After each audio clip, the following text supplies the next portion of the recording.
네, 전국 현장을 발로 뛰는 맛이 보이는 소식, 뉴스보다 맛집입니다. 오늘도 요리하는 기자 이기진 기자 나오셨습니다. 어서 오세요. 네, 안녕하십니까. 네. 내일이면은 벌써 5월인데요. 정말 떠나기 좋은 이 계절, 오늘은 어떤 소식 준비하셨습니까? 네, 오늘은 아름다운 봄의 정원, 봄날의 정원, 예, 시청자 여러분에게 소개합니다. 네. 봄 햇살이 뭐 정말 이곳까지 따뜻하게 전해지는 것 같은데, 근데 좀 눈에 익은 모습이에요. 예. 그렇죠. 이 사진 보면 마치 뭐 외국 같아 보이죠? 예, 사실 예. 대전이에요. 예, 네, 가까운 전민동 원촌교에서부터 예. 갑천까지. 이곳엔 저렇게 그 튤립이 50만 송이가 예, 예. 심어져 있습니다. 아. 그러니까 전민동에 있는 주민 자치회가 주민 참여 예산으로 조성했는데요. 예, 예, 예. 보시면 올 봄에 시민들에게 가서 사진도 찍고 아름다움을 선물하고 있는 거죠. 그러니까 이렇게 계절의 자연스러운 변화, 또 아름다운 풍광은 보는 이들의 마음을 더욱더 충만스럽게 하죠. 그야말로 뭐 보고만 있어도 정말 힐링이 되는 것 같습니다. 네네. 예. 자, 이 사진도 한번 보실래요? 자, 예. 이쪽 사진은 네. 전남 장흥군에 있는 선악동 메밀꽃, 예, 메밀밭이죠. 예, 예. 그 임권택 감독의 천년학 아. 거의 배경지기 됐죠. 그 이쪽 사진은 경남 합천에 있는 예, 예. 황매산 철쭉 군락지입니다. 이렇게 이제 자치단체들이 앞다퉈서 예, 예. 그 농작물이라든가 꽃으로 이제 정원이나 뭐 경관을 조성하고요. 이렇게 하면서 이제 많은 관광객들을 모으고 있는 거죠. 네. 또 이렇게 하는 것들을 경관농업이라고 하는데요. 네. 예전에는 경관농업이라는 표현이 없었거든요. 저도 처음 네네. 들어봅니다. 예. 경관농업은 기본적인 농업 활동으로 아름답게 조성한 경관을 관광자원으로 활용하는 것이죠. 네. 네. 근데 이렇게 한번 조성해 놓으면은 매년 정말 꽃필 무렵 되면은 인파가 막 구름처럼 몰려들잖아요. 네네네. 그렇죠. 그러니까 관광 자원으로서는 또 굉장히 각광받을 것 같다는 생각도 듭니다. 네, 예. 그렇습니다. 그래서 정부에서 20년 전부터 예. 경관농업을 장려하기 위해서 경관농업 직불제라는 걸 이제 시행을 하고 있습니다. 예. 이제 이건 뭐냐면 그 경관작물을 재배하다가 만약 손해를 볼 경우에는 그렇죠. 보조금을 지급하는 겁니다. 예. 그래서 우리나라의 경관농업 제1호지가 고창의 청보리밭이에요. 예. 그 지금 전북 고창 청보리밭은 이제 축제가 한창인데요. 예, 예. 푸름 속으로 여러분을 안내합니다.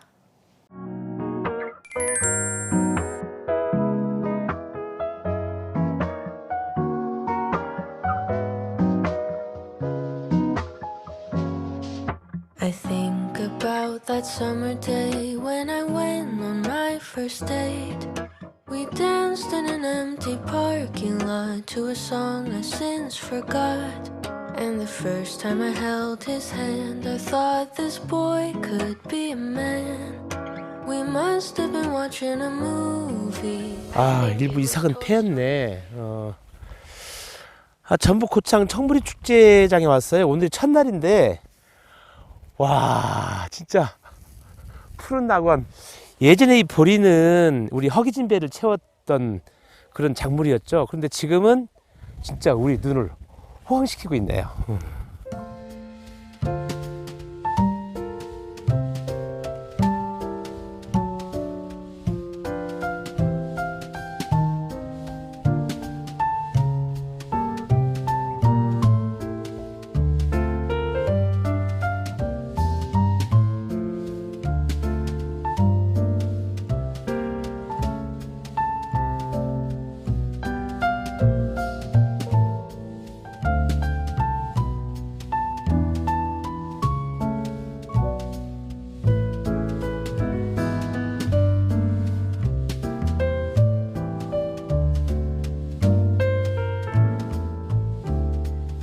와보니까 이 100만 평 곳곳이 다 포토존이고요.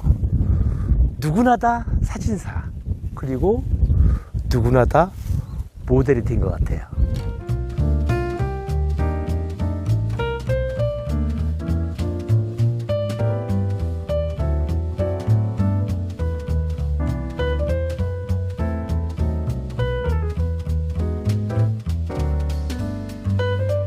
아유, 제 팬입니다. 감사합니다. 이 고창에서 또 만났네요.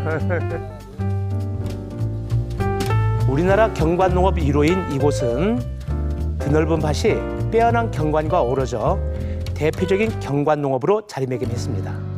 아유, 보람 있죠. 왜냐하면 저희가 가끔 이제 바쁘더라도 중간중간에 보리밭길을 이제 다니면서 좀 살피거든요. 네. 근데 관광객분들이 모두 다 즐거운 웃음소리가 끊이질 않아요. 네. 그럼 이제 그 웃음소리 들으면 저희가 또 힘이 나서 또 준비를 또 열심히 하고. 네. 네. 그 드라마 그 도깨비가 바로 여기였어요, 촬영지가? 맞습니다. 저기 집이 있잖아요.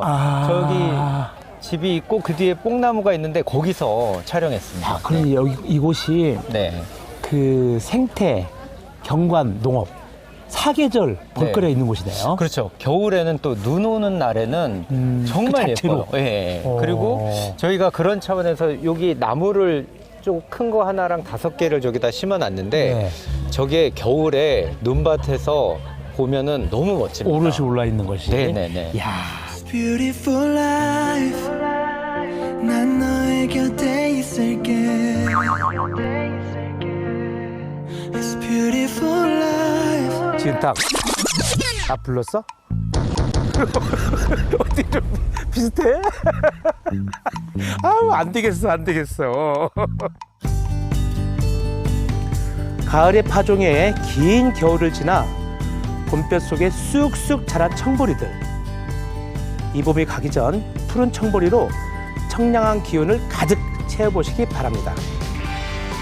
푸르른 청보리로 힐링하고 고창의 맛집을 찾았습니다.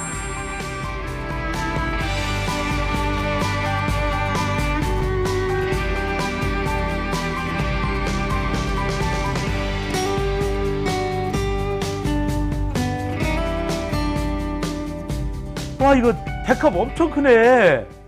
이거 뭐 생합이라고도 하잖아요. 또 우리 충청도에서는 이걸 대합이라고 했었어요. 그래서 어렸을 때 이제 홍보지구 그쪽에서 남들은 다 바잘 잡을 때 탁탁 긁어 이제 갯벌을. 그럼 이런 게 나타나면 와, 신봤다 이렇게 얘기하는데, 야, 진짜 고창 쪽 생합, 백합 엄청 크네. 이것도 보세요. 와, 요거는요 보니까 이거는 그 회용으로 쓴다고 하고, 중간짜리는 이거 봐, 살아있네. 쏙 들어가네. 요거는 이제 찜용 이렇게 쓴답니다. 작은 거는 탕용으로 쓰고. 아이고.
가만있어 봐. 여기 세트지에 고창지도가 있어요. 고창지도가. 보니까 야, 고창 갈 데 많네. 갯벌도 있고, 그다음에 선우사, 그다음에 좀 아까 다녀온 그 청보리밭. 야, 여기만 들려려면 시간이 꽤 걸리겠는데.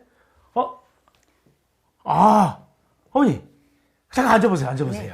가만있어 봐. 야, 백합잔치가 열렸네. 이게 백합탕이고, 네. 요거는 무침이에요. 네네. 무침. 네. 그 요거는 구이인가요? 예. 구이라고도 하고, 찜이라고도 합니다. 찜. 예. 갑자기 어떻게 먹는 거예요? 어떻게 먹어야 되나? 예. 하나 까서 드려볼게. 그래요. 예.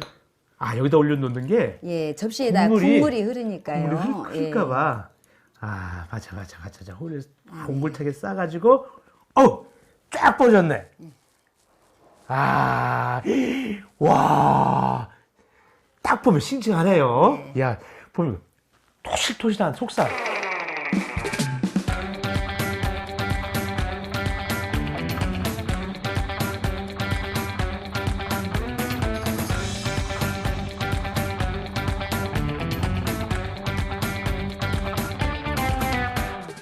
100가지 모양이 있다고 해서 저희 껍질인지 한번 먹어볼게요.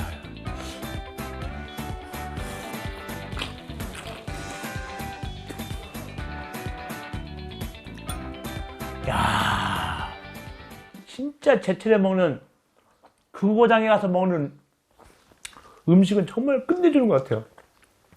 아, 굉장히 담백해네. 담백해. 응? 그리고 이거 보세요, 이거. 이게 온전히 백합 한에서 나온 백합 국물이에요.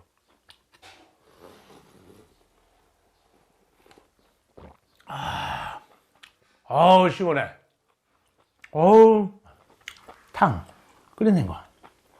아, 우유빛 같죠? 우유빛. 아, 매콤하게 청양고추 넣어가지고 시원하면서도 아주 매콤하네. 정말로 매력적이네. 응? 아, 저도 이게 백합을 대전서도 가끔 먹는데 또 워낙 비싸. 요거 하나에 바지락 한 30개 정도의 가격이 돼요. 응? 그만큼 살 보세요. 살 얼마나 뽀얀지. 정말 뽀얗죠?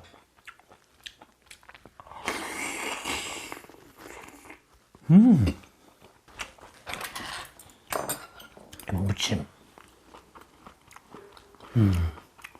백합 무침. 보니까 미나리, 양파, 깨소금, 마늘, 온갖 양념을 했네요.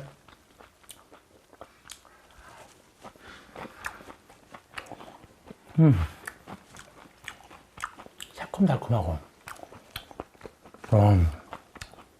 나중에 이거 밥 비벼 먹어도 맛있을 것 같은데요. 아, 시원하고 깔끔한 맛에 매콤하고 달콤한 맛이 왔다 갔다 하면서.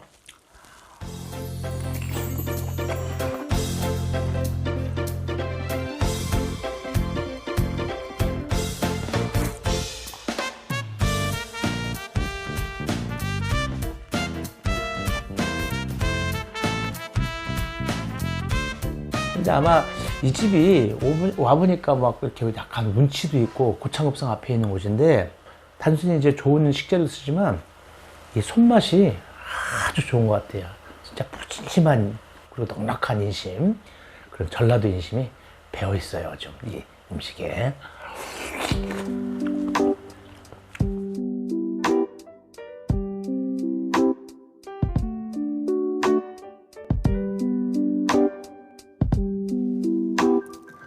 가난한 사람들이 양식에서 아름다운 경관의 주인공으로 발길 닿는 곳마다 청춘의 싱그러움이 가득한 곳, 봄날 고창의 청보리는 그리움이자 희망입니다.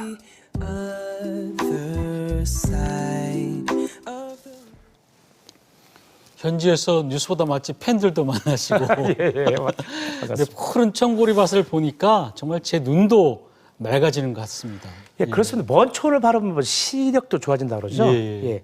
그 5월 7일까지 축제는 계속됩니다. 하지만 이 봄을 놓친다 하더라도 걱정하지 마십시오. 예. 여름에는 해바라기가 가득해지고요. 가을에는 메밀꽃, 또 겨울에는 설경이가 정말 아름다운데요. 예. 우리 지역에도 좀 비슷한 곳이 있죠. 네. 그 천북에 가면, 보령시 천북에 가면 예. 뭐 청보리밭도 있고요. 아, 보령 또 천북에. 홍성 예. 장곡에도 저 철쭉 단지가 있습니다. 네. 이제 경관농업은 농작물도 키우고 또 그다음에 가공품도 만들고 네. 또 그다음에 관광자원도 부르고 그래서 일석삼조 효과가 있는 거죠. 예. 네. 네. 네. 이기진 기자 수고 네, 많으셨습니다. 감사합니다. 네. 네. 네, 계속해서 한 주간의 뉴스를 정리해보는 주간 포토뉴스입니다. 양세훈 아나운서 전해주시죠. 사진을 통해 한 주간의 뉴스를 정리해보고 누리꾼들의 다양한 반응을 알아보는 주간 포토뉴스입니다. 오늘도 3가지 소식 준비했는데요. 첫 번째 소식부터 보겠습니다. 지난 22일부터죠. 우회전 일시정지에 대한 본격 단속이 시작됐습니다. 3개월간의 계도 기간을 마쳤고 다음 달 21일까지 각 지역 경찰청별로 집중 단속을 펼칠 예정인데요. 가야 하나 말아야 하나 헷갈리는 분들 아직 많으시죠? 우회전 시 빨간불이면 꼭 멈춰야 되고요. 이미 우회전을 시작했더라도 횡단보도에 보행자가 있으면 즉시 정지하셔야 됩니다. 벌점과 범칙금을 떠나서 보행자의 안전을 위해 꼭 지켜야 될 사항인데요. 누리꾼들도 함께 목소리를 높이고 있습니다. 횡단보도 건널 때마다 긴장하는 보행자인데 이제는 맘 편히 횡단보도 건널 수 있겠죠? 계도 기간 지났는데 아직도 뒤에서 빵빵거리는 분들 많네요. 지킬 건 지키면서 운전합시다. 라는 댓글들 있었습니다. 우회전 차량 교통사고로 해마다 평균 135명이 목숨을 잃는다고 합니다. 3초의 여유로 안전한 교통문화가 정착될 수 있다고 하니까요. 모두가 함께해 주시길 바랍니다. 다음 소식 보겠습니다. 이보다 더 감사한 약속이 있을까요? 무력 충돌로 고립됐던 수단의 우리 교민들이 무사히 귀국했습니다. 수단의 수도인 하루툼에서 탈출한 교민들은 지난 25일 작전 사흘 만에 무사히 고국 땅을 밟았는데요.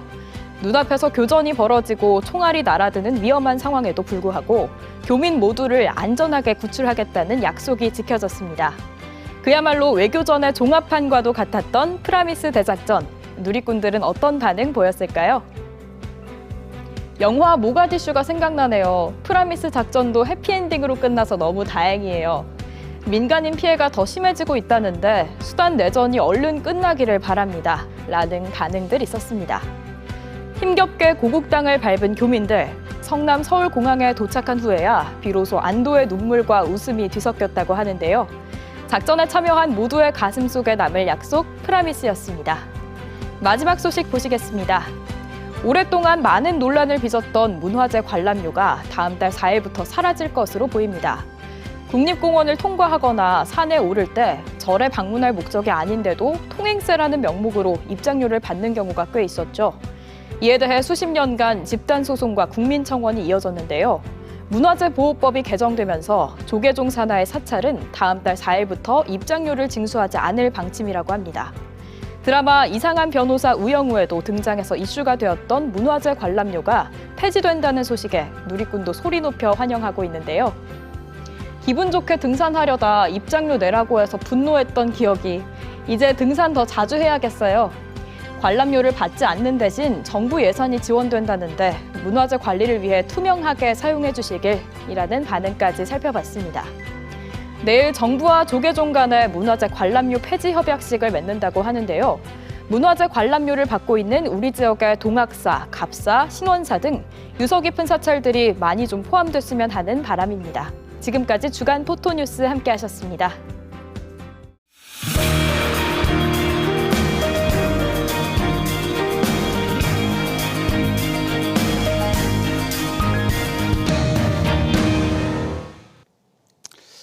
네, 이달 초 음주운전으로 인한 고 배승아 양 스쿨존 사망사고가 발생하면서 사회적 공분이 커지고 있습니다. 정치권에서도 음주운전자에 대한 강력 엄벌을 촉구하는 법안 발의가 잇따라 예고되고 있는데요. 오늘 이 부분 함께 얘기 나눠보겠습니다. 먼저 함께해 주신 분들 소개해드리겠습니다. 네, 국민의힘 국회의원이시죠. 윤창현 대전시당 동구당협위원장 나와주셨습니다. 안녕하세요. 네, 감사합니다. 네. 고맙습니다. 네, 더불어민주당 대전시당 법률지원단장이시죠. 이영선 변호사 함께해 주셨습니다. 어서 오세요. 예, 안녕하세요. 네. 네, 최근 4년간 음주운전 교통사고 현황입니다.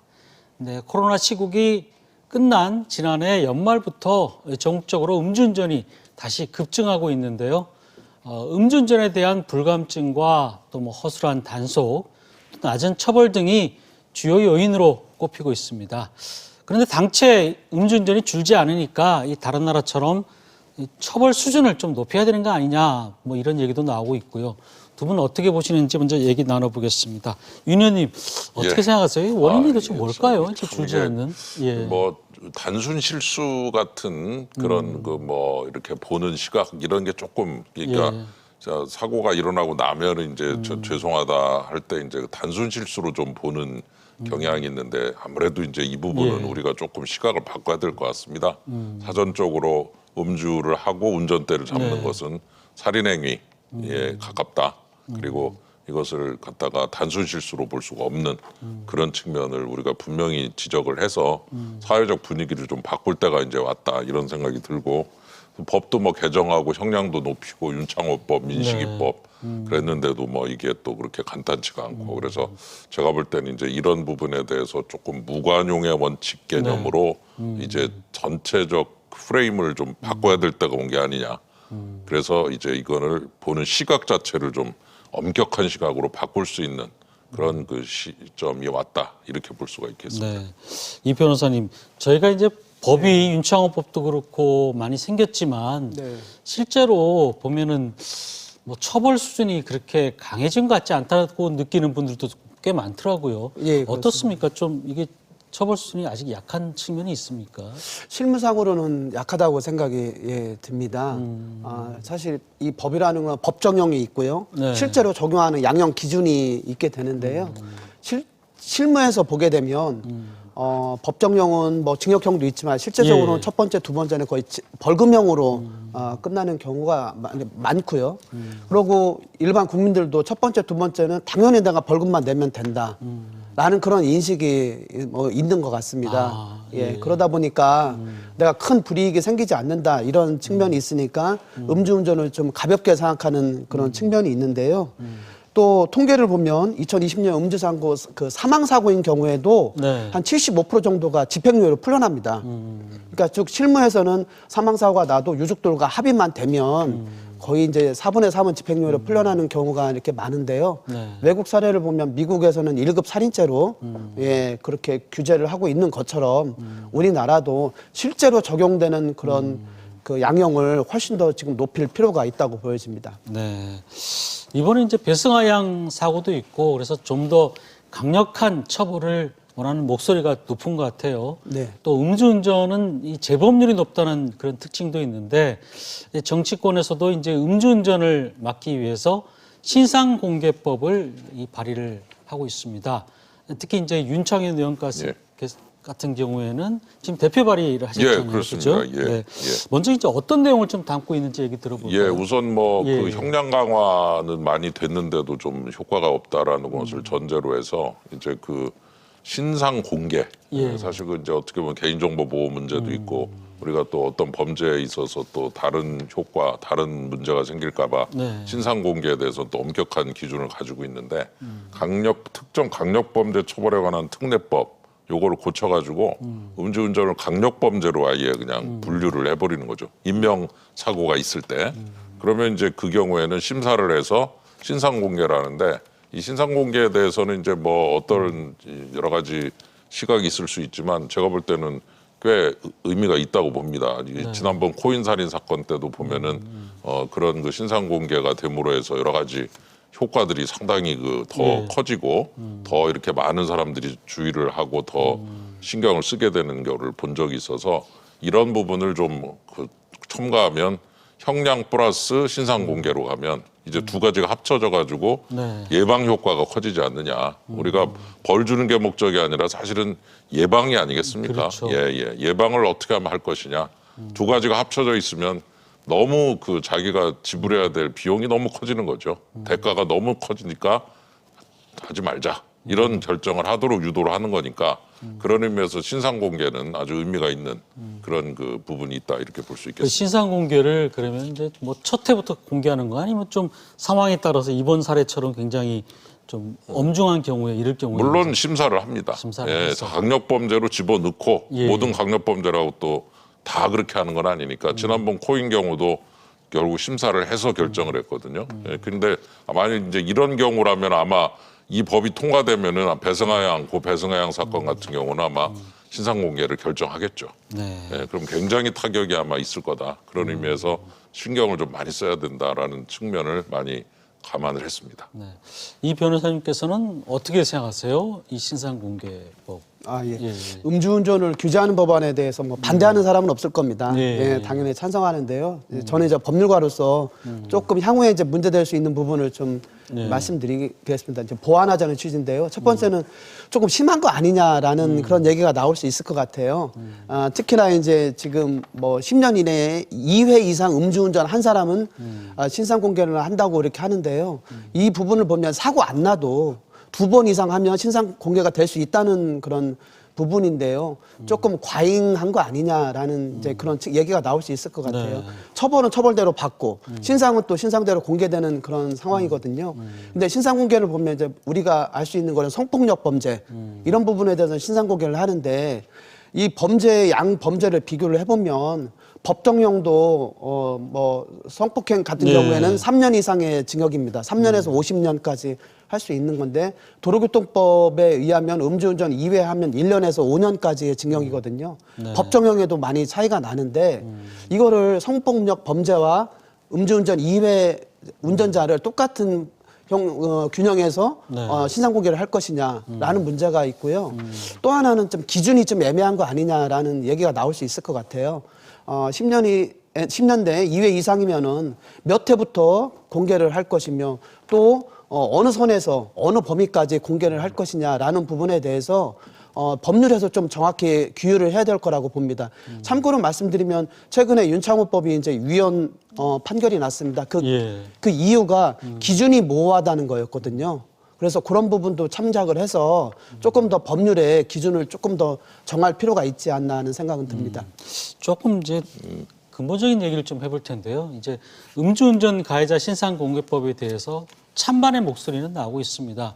먼저 이제 인권 얘기가 지금 많이들 하고 있는데 그 실제로 뭐 음주운전 걸린 분들 보면은 정상적인 사회생활을 하다가 이제 말씀하신 대로 실수로 그렇죠. 하는 경우가 꽤 실수로. 많은데 예. 신상 공개가 되고 나면은 사실 갱생에 어떻게 보면 이거를 빼앗아 버리는 그렇죠. 거잖아요. 예, 맞습니다. 그래서 그런 부분들 인권 부분 어떻게 생각하세요? 물론 뭐 그런 면이 예. 없다는 것을 우리가 아는 거죠. 그런 예. 부분이 있다는 거를. 근데 이제 그거를 그렇게 가져가면 이제 안 된다라고 하는 분위기를 바꾸기 위해서는 어쩔 수 없는 부분이 있는데 예를 들어 지금도 음주운전을 하면은 행정부에서 과태료 그다음에 사법부에서 벌금 그리고 공무원 같으면은 또 플러스 기관장한테 통보를 합니다. 정식으로. A라는 분이 음주운전 했습니다. 그러면 또 기관장이 또 추가로 또 그러면 이제 어떻게 보면 사실 3번을 벌을 받는 거예요. 네, 예, 그렇죠. 그렇게 따지면 예, 이미 그러니까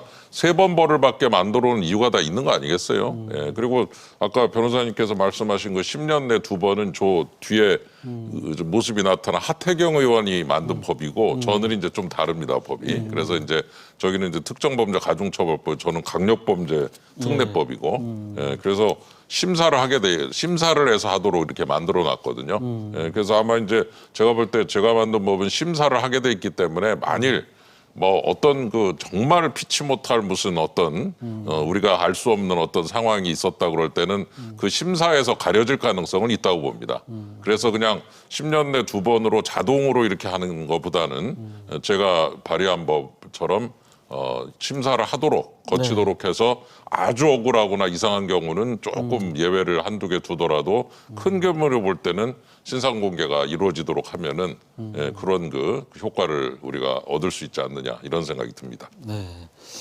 어떻게 보세요, 변호사님? 특히 인권 문제가 이게 신상공개법에는 항상 인권 문제가 논란이 되잖아요. 예. 어떻게 보십니까? 인권을 너무 좀 빼앗는 거 아니냐 이런 지적이 나올 수 있을 것 같은데. 예, 이 얘기는 나올 수 있을 것 같아요. 왜냐하면 예. 신상 공개는 세상에 이제 다 범죄 사실이 드러난다는 그렇죠. 거거든요. 예. 예, 물론 입법 취지는 알겠는데 그 당사자로서는 여러 가지 사실 우리가 생각하지 못하는 불이익도 여러 가지가 직장도 잃게 되는 그런 문제가 이제 생길 수 있을 것 같고 당연히 이런 문제는 나올 것 같습니다.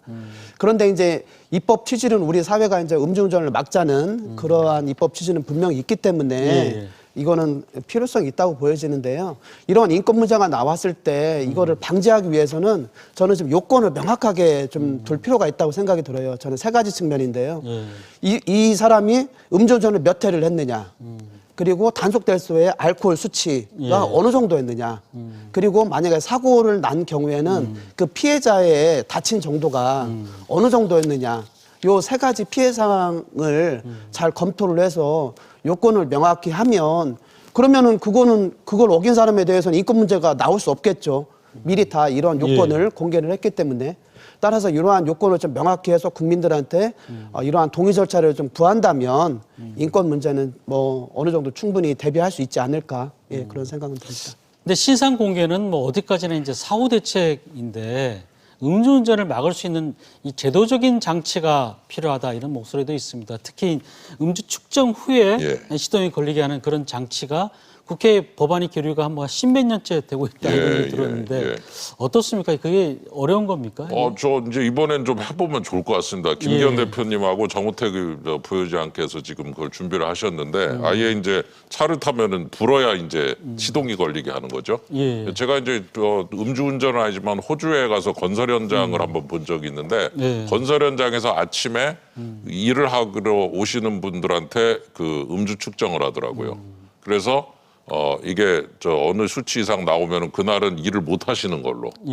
그러니까 이제 운전만의 문제가 아니라 사고의 문제도 사실 있는 거예요. 그러니까 우리 사회가 좀 음주에 좀 관대하다 보니까 그런 거지. 사실 선진국에서는 음주 측정을 해서 수치가 높으면 일도 건설 현장 같은 데서 사고 위험이 증가한다고 일도 못 하게 하는 겁니다. 그러면 그분은 그날 완전히 공치는 거 아니겠습니까? 그러면은 그 전날 조심해야 되겠죠. 그거는 이제 그 제도는 시행될 가능성이 남아 있다. 그래서 이제 그런 식으로 차를 탔을 때 이거 불고 나서 그거를 합격을 해야 시동이 걸리는 뭐 이런 것도 한번 우리가 4차 혁명 시대에 한번 고려를 해보면서 그러면 아예 시동이 안 걸리면 이번 같은 경우도 아예 운전을 못 하셨을 테니까 이제 그런 것도 한번 우리가 검토를 충분히 해보고 법적으로 이거를 강제 내지는 의무화시키는 그런 것도 좀 해볼 수 있다라고 본다면 여러 가지 조치를 취할 수 있다. 저는 그렇게 보고 한번 꼭 해봐야 될 때가 온 것 같다 이런 생각이 듭니다. 그런가 하면 이제 최근 정부에서는 스쿨존 제한 속도를 좀 가변적으로 하자 이런 얘기를 하고 있어요. 그래서 등하교 시간을 제외하면은 시속 30km에서 50km로 올린다든지. 그런데 최근에 이 사고도 그렇고 이 속도 위반이나 30km에서도 이렇게 사고가 났는데 이렇게 다시 또 가변화 시켜버리면은 이게 문제가 아니냐 또 이런 목소리도 있더라고요. 그렇습니다. 근데 이제 인식의 문제인데요. 속도를 높이게 되면 조금 더 빨리 운전해도 되는가 보다라고 해서 운전을 더 하다 보면 사고가 더 많이 일어날 수 있거든요. 사실 그것을 방지하는 게 이런 목적인데요. 저는 결론적으로 좀 이것은 유보를 하거나 엄격하게 적용을 해야 된다고 저는 보여집니다. 대부분의 사람들은 잘 지키는데요. 이거를 악용하는 사람들이 있고 그 사람들로 인해서 사고가 나거든요. 그래서 정부에서 이러한 것을 그 가변을 이렇게 확대한다는 것은 굉장히 좀 엄격하게 적용을 해야 되고 그리고 좀 그 대도시와 또 농촌하고 좀 나누어서 인구 밀집도가 많은 지역에 한 경우에는 밀집도가 높은 경우에는 이 정책을 시행하면 안 될 것 같고요. 또 하나 말씀드리는 거는 보안 정책도 같이 추진하면서 했으면 좋겠습니다. 이번에도 대전에서 일어난 사고도 안전장치 예를 들어서 펜스를 설치를 하거나 어떠한 규제 장치가 있었으면 이런 피해가 없었을 것인데요. 이러한 속도를 푸는 거와 함께 만약에 이렇게 한다고 하면 펜스를 설치하든지 경고등을 든다든지 안전장치도 같이 설치하는 것이 필요하다고 보여집니다. 끝으로 정말 이런 실효성 있는 법과 또 제도적인 후속 조치가 꼭 필요하다 이런 지적이 이제 두 분 다 하시는데 짧게 한 말씀씩 좀 마무리 말씀 부탁드리겠습니다. 작년에 음주 사고로 돌아가신 분이 214명이더라고요. 200명이 넘습니다. 이제는 바꿀 때가 됐습니다. 그래서 한번 우리 배승하 양의 그런 어떤 고 배승하 양의 그런 사건 사고 이거를 우리가 계기로 해서 한번 프레임을 바꿔보자 이거죠. 지금 말씀하신 여러 가지 펜스 또 음주하면은 시동이 안 걸린다든가 또는 또 강화 신상 공개도 이렇게 여러 가지를 한번 동시에 잘 패키지를 만들어서 한번 이거를 도입을 함으로써 214명이 이제 2명이 되고 1명이 되고 제로가 되게 좀 만들어 보자. 이런 좀 생각을 하면서 접근을 하면 좋겠다. 이런 생각이 듭니다. 이 변호사님. 저도 음주운전 하면 안 됩니다.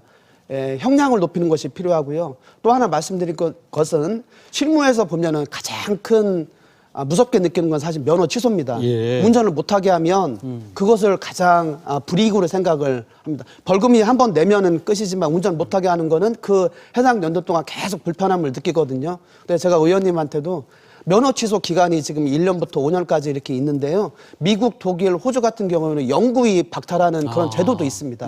사실 가장 무서운 것은 면허 취소하는 거예요. 운전을 못하게 하면 자기 생계도 지장이 되고 여러 가지 그 1년, 2년 동안 계속 불편함을 느끼거든요. 그래서 면허 취소하게 하는 제도, 그리고 아까 시동 잠금 장치 이런 거는 지금 미국 뭐 다 캐나다 이 경우에도 다 의무적으로 도입을 하고 있습니다. 면허 취소, 그다음에 잠금 장치 네. 요것은 꼭 좀 도입이 되었으면 좋겠습니다. 네, 알겠습니다. 이 소중한 목숨과 바꿀 수 있는 건 아무것도 없습니다. 이 부분을 최우선으로 놓고 이 대책들이 마련됐으면 좋겠다는 생각이 들고요. 두 분 말씀은 오늘 여기까지 듣도록 하겠습니다. 네, 함께 해주셔서 감사합니다. 고맙습니다. 감사합니다. 고맙습니다. 예. 네, 뉴스 큐레이터 시선 오늘 순서는 여기까지입니다. 편안한 휴일 보내시고 저희는 다음 이 시간에 다시 찾아뵙겠습니다. 네, 함께 해주신 여러분 고맙습니다.